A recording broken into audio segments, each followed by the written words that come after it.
Jeigu dabar pradėčiau nuo nulio, rinkčiaus prekiauti futures. Be dvejonių.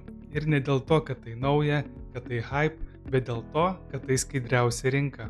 Šiandien trumpai, be teorijų, paaiškinsiu, kodėl renkuosi prekiauti futures. Ir kodėl tai, man asmeniškai, yra ilgalaikis kelias. Pats svarbiausias dalykas yra, visa prekyba vyksta per reguliuojamą biržą. Kai perki ar parduodi futures kontraktą, tavo orderis eina tiesiai į CME, o ne į brokerio vidinį baseiną. Tu matai tikrą rinkos pavedimų srautą. Viskas yra reguliuojama. Nėra interesų konflikto tarp tavęs ir brokerio.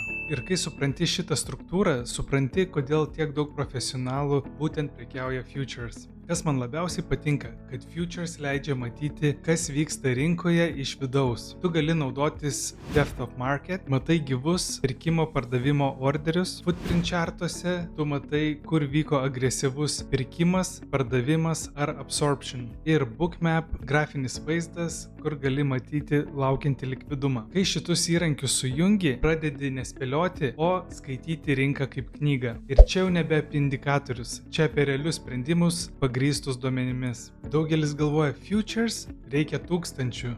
Ir tikrai ne. Yra micro kontraktai, kaip micro S&P 500 arba micro Nasdaq.